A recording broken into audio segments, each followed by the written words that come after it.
काय काय पाहिजे? घ्या.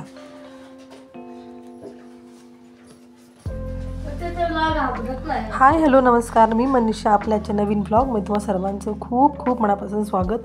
स्वामींच्या कृपेने तुम्ही सगळे छान मस्त आनंदी आणि आरोग्यदायी असाल अशी आशा आहे आणि कायम तुम्ही असेच राहा अशी स्वामीकडे प्रार्थना. तर हा कुत्रा आमच्या इथे रोज येतो. कधी कधी रोज येतो, कधी कधी एक दिवस आडान किंवा 1-2 दिवस आडान असं येत असतो, कारण त्याला मी नेहमी आलं की खायला देते. तर प्रेम म्हणत होता की तुला तो घाबरत नाही, म्हणजे मी त्याला चपाती नेऊन तोंडामध्ये दिली म्हणून तो म्हणत होता की तुला कुत्रा हे तू घाबरत नाही. कसं असतं प्राण्यांचं की आपण त्यांना जीव लावला, आपण त्यांना प्रेम केलं तर तेही आपल्यावरती प्रेम करतात, घाबरत नाही अजिबात. आणि काही जण असतात की त्यांना कुत्र्यांना मारतात किंवा त्रास देतात, तर त्यामुळे ते घाबरतात. आपण जर त्यांच्यावर प्रेम केली, माया केली तर ते सुद्धा आपल्याला. संध्याकाळी 5:30 वाजले होते आणि संध्याकाळच्या रुटीनची सुरुवात चहापासून होते. तर ते मी चहा ठेवायला घेतलेला आहे आणि फक्त चहा माझ्यासाठी नाही तर श्रीसुद्धा चहा घेतो. माझा छोटा मुलगा, तर त्याला चहाची खूप सवय आहे. तो दूध अजिबात पित नाही. त्याला खूप वेळा मी दुधाची सवय लावली पण दूध अजिबात पित नाही. प्रेम म्हणजे माझा मोठा मुलगा, तो दूध पितो, चहा तो अजिबात पित नाही आणि फक्त श्रीला सवय लागली. मग त्याला काय करते मी की थोडासा थेंबभर, म्हणजे फक्त दुधामध्ये कलर येण्यापुरता, चहाचा कलर येण्यापुरता चहा ओतते दुधामध्ये आणि साखर घालून देते. मग त्याला तो चहा समजून पितो. तर मग असं काही ना काही मग करावं लागतं. तर ते चहा ठेवला आणि चहा ठेवता भांडी पण बाकीची जी दुपारची जेवलेली आहेत तर तीसुद्धा ठेवून घेतली रॅकवरती. आणि त्यानंतर इथे थर्मामीटर तुम्हाला दिसत असेल, कारण प्रेमला ताप आलेला होता आणि सगळ्यांच्या तब्येती थोड्या बिघडलेल्या होत्या, कारण वातावरण खूप चेंज झालेलं आहे. आणि इथे सकाळी मला पाणी घ्यावं लागलं. हा दुसऱ्या दिवशीचा व्हिडिओ आहे, मंगळवारचा. तर आमच्या इथे पाण्याचा खूप प्रॉब्लेम आहे. 1 दिवस आड पाणी येतं, पण 2 दिवसानंतर पाणी आलं आणि तेही थोडंसं सोडलं होतं. मग त्यामुळे टाकीतलं पाणी सगळं संपलं आणि सकाळी असं पाणी घ्यावं लागलं. कुठेतरी बाहेर जायचं म्हटलं ना तर त्याच वेळी काही ना काही उशीर होत असतं. तर आज मला जायचं होतं प्रेमच्या गॅदरिंगला, 3:30 वाजता निघायचं होतं आणि असं मग पाण्यामुळे उशीर झाला. पण टायमात निघालो आम्ही सगळं आवरून वगैरे. आणि प्रेमचं संध्याकाळी गॅदरिंग होतं, 6 वाजता चालू होणार होतं, पण लवकर बोललं होतं 4 वाजता. आणि त्यातच त्याची तब्येत पण बिघडली होती, म्हणजे ताप आला होता. तरीसुद्धा तो म्हणाला की नाही मम्मी मी भाग घेतो. आणि मग ठीक आहे म्हटलं. मग त्याने भाग घेतला आणि जरा जसं जमेल तसं त्याने डान्स केला, पण अंगात त्याचा ताप खूप भरला होता.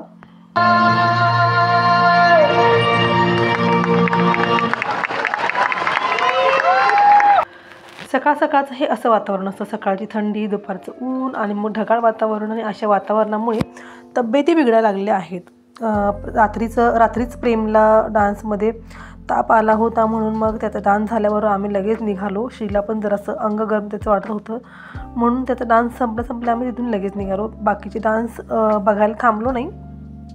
आणि हे दुसऱ्या दिवशीचा व्हिडिओ आहे, बुधवारचा. तर थोडं शूट केलेलं होतं, तर ते एकाच व्हिडिओमध्ये मी ॲड केलेलं आहे. आणि दोघे पण झोपलेले आहेत, कारण दोघांच्या पण रात्री त्यांना आल्यानंतर औषध दिलं तापाचं आणि मग सकाळी ताप थोडा त्यांचा उतरला होता. तर अजून ते दोघे झोपले होते. तर बघा आता इथे मी डब्याची तयारी करायला घेत आहे. तर त्याआधी मी कुकर लावून घेते आणि कुकर लावला की मग एका साईडला मग कणिक मळायला घेते.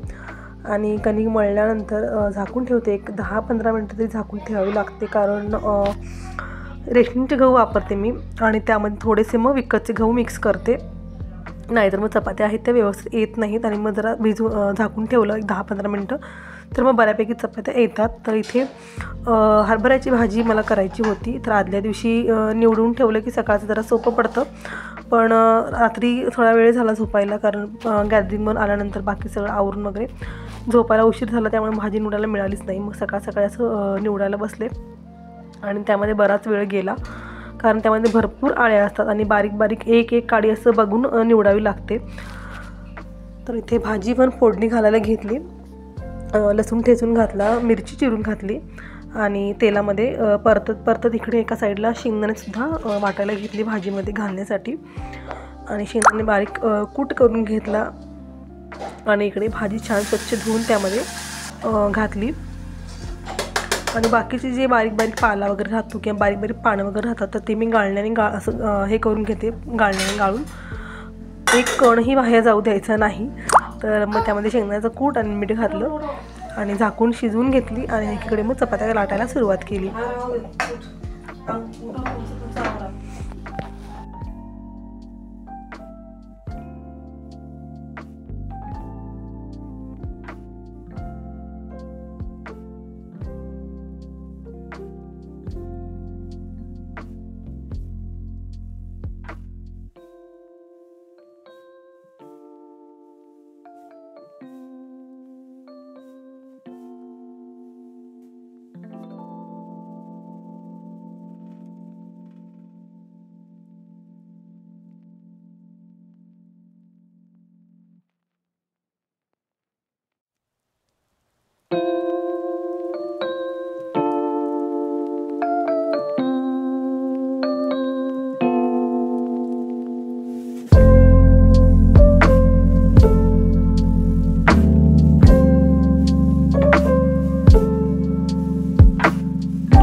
तर आता इथे म्हणजे चपात्या करून झाल्या होत्या आणि मुलंसुद्धा उठली होती.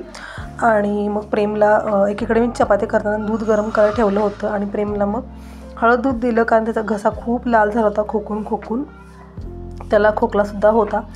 आणि त्यानंतर मग माझा ज्यूस करायला घेतला, तो म्हणजे आवळ्याचा. तर भरपूर प्रमाणामध्ये आवळे येत आहेत आता मार्केटमध्ये, थंडीचा सीझन आहे आणि थंडीमध्ये आवळे भरपूर असतात. तर आता सध्या मी आवळ्याचा ज्यूस सकाळचं पिते, कारण केस भरपूर गळायला लागले आहेत. विंचरायला गेलं तरी भरपूर असे मुठ्ठीभर हातभरून केस निघून येतात आणि सहज जरी बोट जरी फिरवलं तरी भरपूर केस हातामध्ये येत आहेत. आणि हे मी बऱ्याच दिवसापासून विचार करत होते की आवळ्याचा ज्यूस आपल्याला प्यायला हवा, केस खूप गळत आहेत. पण कसं असतं आपल्या स्त्रियांचं की आपली कुठली गोष्ट असली ना तर ती शेवटला असते. बाकीच्या ज्या घरातल्या गोष्टी, मुलांच्या गोष्टी असतात त्या प्रायोरिटी म्हणून आपण करतो, पण आपल्याकडे आपलं लक्ष कधीच नसतं.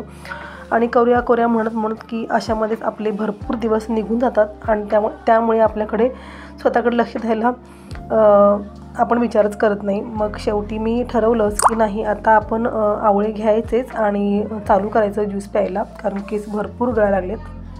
आणि त्यातच ठरवलं आणि त्यातच मग 2-3 दिवसांनी मग दारावरती मावशी आल्या आणि मग त्यांच्याकडून मी आवळे घेतली आणि आता सध्या मी हे आवळ्याचा ज्यूस प्यायला सुरुवात केली आहे. कसं असतं ना की कोणतीही गोष्ट ठरवली की आपसुकच होते आणि करूया म्हटलं की भरपूर दिवस निघून गेले असतात. मागे जेव्हा आपण वळून बघतो तेव्हा आपल्याला कळतं की आपण आपल्याकडे वेळ दिलाच नाही, स्वतःसाठी आपण विचार केलाच नाही आणि त्यामध्ये भरपूर दिवस असे निघून गेले असतात.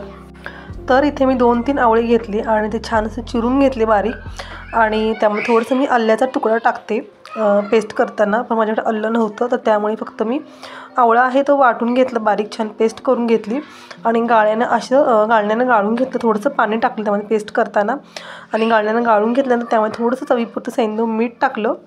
जेवण झालं आणि सकाळची बाकीची कामं माझी आवरली आणि दुपारी आम्ही जेवण करून घेतलं. संध्याकाळी चहाच्या वेळेला अशी साय टाकून मला चहा आवडतो, कुणाकुणाला आवडतो मला कमेंटमध्ये नक्की सांगा. रात्री हे आल्यानंतर म्हणाले की पुष्पा बघायला जाऊया. ह्यांचं कधीही असं अचानकच ठरत असतं. मग मुलांचा पण हट्ट होता की जायचं म्हणून बघायला, मग तब्येती बऱ्या नव्हत्या म्हणून विचार केला नव्हता.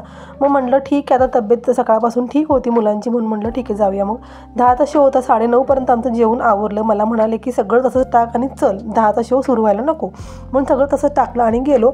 1:30ला शो संपला आणि निम्म्या रस्त्यामध्ये आल्यावर गाडी बंद पडली, पेट्रोल संपलं म्हणून. आणि तिथून मग जवळजवळ 20-25 मिनिटं आम्हाला गाडी ढकलत घरी यावं लागलं. घरी त्यानंतर आल्यावर सगळा ओटा आवरला, भांडी वगैरे सगळी घासली. कंटाळा तर खूप आला होता, पण असंच टाकून झोपायची कधी सवय नाही आहे. सवयीप्रमाणे सगळं आवरलं आणि झोपायला 3 वाजले. तर कसा वाटलं तुम्हाला आजचा ब्लॉग मला कमेंटमध्ये नक्की सांगा. आवडला असेल तर लाईक, शेअर, सबस्क्राईब नक्की करा. तर भेटूया पुढच्या ब्लॉगमध्ये. तोपर्यंत बाय.